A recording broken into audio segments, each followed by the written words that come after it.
لا خير في كثير من نجواهم إلا من أمر بصدقة أو معروف أو إصلاح بين الناس، ومن يفعل ذلك ابتغاء مرضات الله فسوف نؤتيه أجرا عظيما.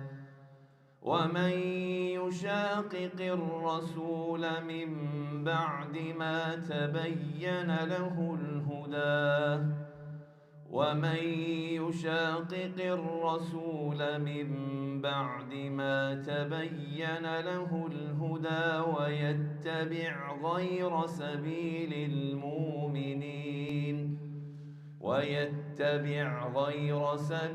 المؤمنين نوله ما تولى ونصله